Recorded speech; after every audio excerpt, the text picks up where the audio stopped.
the day I decided to change my life.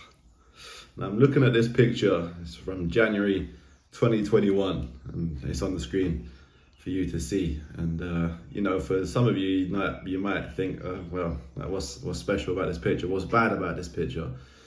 But for me, that was the lowest point I've ever felt in life. It seemed like years of problems that stacked up on each other, and eventually, I was just lost for so long. But then eventually I took that picture and I really realized where I had slipped to, where I had fallen to. And on that day, I think it was the 9th of January 2021, that was the day that I really realized I had to change my life. And it was all because of that picture.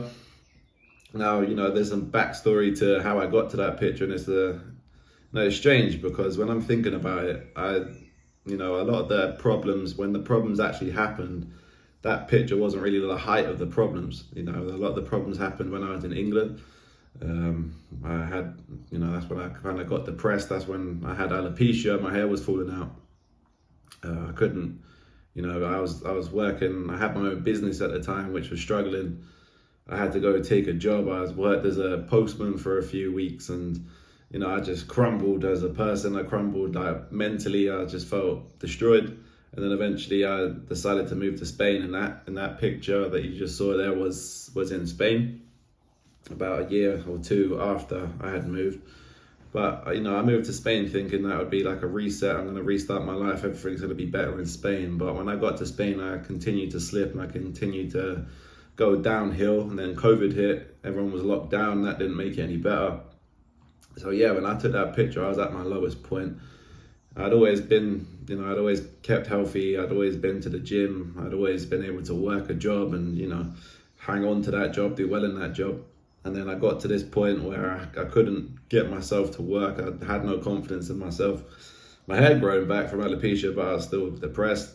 Wasn't looking after myself, and that picture kind of just sums it up all in one picture.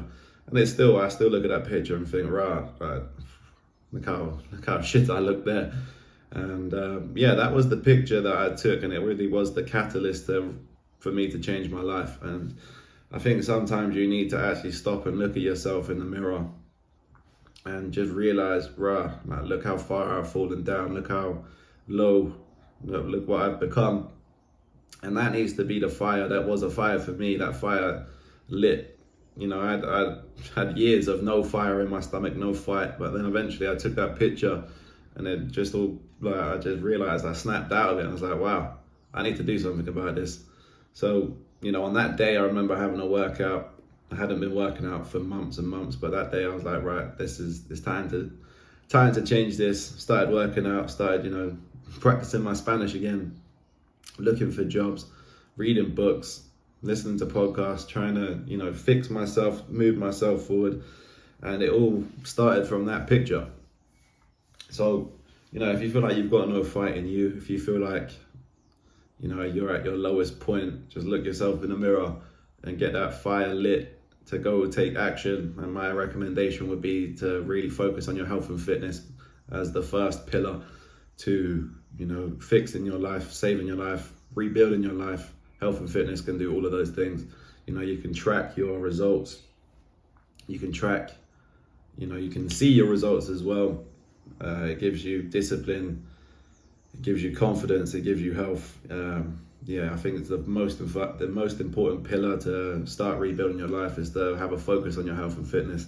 That's not to say that you need to become a bodybuilder or a marathon runner, but if you wanted to, go do that. But I'm just saying to make yourself healthier, make yourself fitter, to challenge yourself in the gym or on cardio, in a sport, whatever it may be. Just giving yourself or making your routine have health and fitness, eating good food, doing exercise regularly, and you will see the results. You'll feel the benefits inside and out.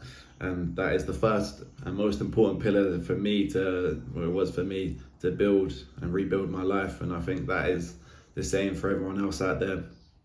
But then past that is just pushing yourself out of the comfort zone, pushing yourself into feeling uncomfortable, pushing yourself into growth and into new things, into better things, into improvement. However that might look, it might just be, you know, saying no to the bad habits, making sure that you're going to bed at a reasonable hour and getting good hours sleep. You know, whatever it might be. Like I said, exercising every day. Maybe you need to start looking for jobs again, or maybe you need to start learning new skills, whatever it might be. You know, just pushing yourself forward, pushing yourself out of comfort, pushing yourself to improve, and, you know, putting yourself out of the bubble or the dark hole that you find yourself in, or, you know, whatever you want to describe it as. It could be a maze, it could be a dark hole, but there is an escape to however you feel like, you know, wherever you feel like you are. If you feel like you're low, depressed, lost, your life isn't where you want to be, want it to be, there's always an escape, there's always a way out. And, you know, I think just taking the steps forward, taking those steps forward is that way out. It's not going to happen immediately. You know, I didn't have that first gym session back after I took that photo and everything feel better. Like, you know, it was a little bit better. It was like a 1%, 2% improvement better, but the thing that really changes your life is the consistency, is the 1% improvement every single day. And, you know, over time that accumulates, it compounds, and you're going to become a new person. From that January 2021 to now, I am a completely new person. I'm a much better person. I'm a stronger person. I'm resilient. You know, I know myself more as well. And yeah, you know, I've come on leaps and bounds. It's been years, but, you know, this is what I'm saying. Things compound. I didn't fix my life immediately. I took the steps, you know, I got myself in better positions, and then I tried to make it better again. I'm still trying to make it better now. You know, if I think about my ideal life, what my dreams are, what, you know, I want for my life, I'm not there yet, but, you know, I'm making that effort. And when I look at that picture, I just realize how far I've come. So yeah, if you've overcome something, just take a second to appreciate how far you've come. If you're struggling through something, just know that there is an escape. Yeah, just that action. Take those small steps forward every day. When you can, take the big steps, but just make sure you're always taking a step forward, and your problems will be solved. So yeah, that's the day I decided to change my life. I hope that's helped you with, you know, realizing that you've come far, or there's a way out of the bad situation you're in. Give me a like, please. Give me a comment. You know, let me know if this has helped you. That was, you know, that picture brings up, you know, like the bad memories for me. And, you know, this story is a personal one. So yeah, let me know if it helped you. I'll be back with another video very soon. Take care, people. I'll speak to you soon.